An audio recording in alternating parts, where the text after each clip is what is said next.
Joining me now is Alabama Republican Senator Tommy Tuberville. Senator, thanks for being with us here today. The story is infuriating on multiple levels, Senator.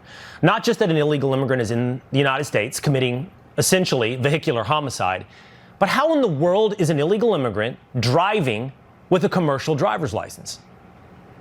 Well, thanks for having me on, Will, but let me say this. Gavin Newsom has blood on his hands. You do not give CDL, which is commercial driver's license, to illegals, number one, people that can't speak English, which that's a new executive order from President Trump, and you're having them go cross country. If you're going to do it, let them drive in your state. You know, do something to the people in terms of giving them opportunity to learn what's going on. He drives across country, and he showed no remorse in this. I mean, he's got vehicular homicide on his hands now, might not ever get out of jail, and that should happen because he made a terrible decision and didn't show any remorse for it at all. You make two important points that I think are worth underlining, Senator. First of all, the governor of California, who's currently on a tweet and podcast binge, intent on seemingly running for president, while at least as part of what's going on in California, issuing CDLs to men like this who pulled a U-turn with an 18-wheeler in the little median. This is where people are going 70 miles an hour. And he tries to pull off a U-turn where the police usually park up, you know, between cross traffic there on a highway. I don't know what this man was thinking. You've never even seen an 18-wheeler attempt this maneuver. Yeah, well, he wasn't thinking. He doesn't know what he was doing. He obviously had not had very much training. Probably just put him behind the wheel and showed him how to run the gears and back up or whatever. But to make that kind of move was just absolutely nonsense. It just shows inexperience. Again, right.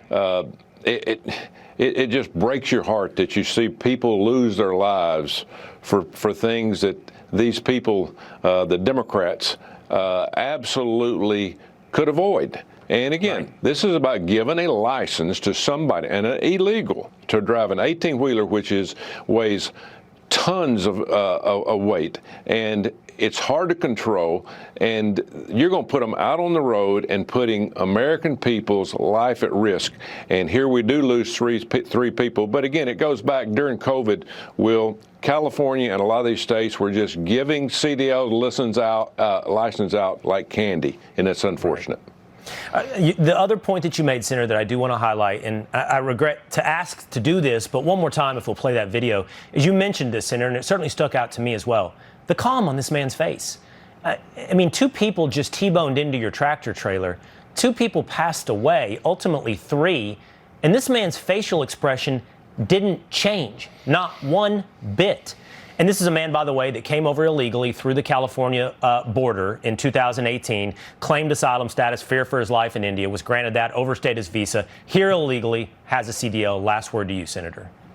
Well, and he just stood around watching what was going on. I mean, if that would have been anybody that had any common sense, they would have been just torn to pieces of what happened. But he's standing there watching, you know, not saying a word, not helping, not doing anything. But, right. But hopefully he spends a lot of time in jail because he broke the law. And hopefully we can review all those CDLs. I know that Department of Transportation Secretary Sean Duffy has also promised to focus on this issue, which we've talked about a great deal here on the Will Cain Show. Thank you so much, Senator Tuberville. Thank you. All right.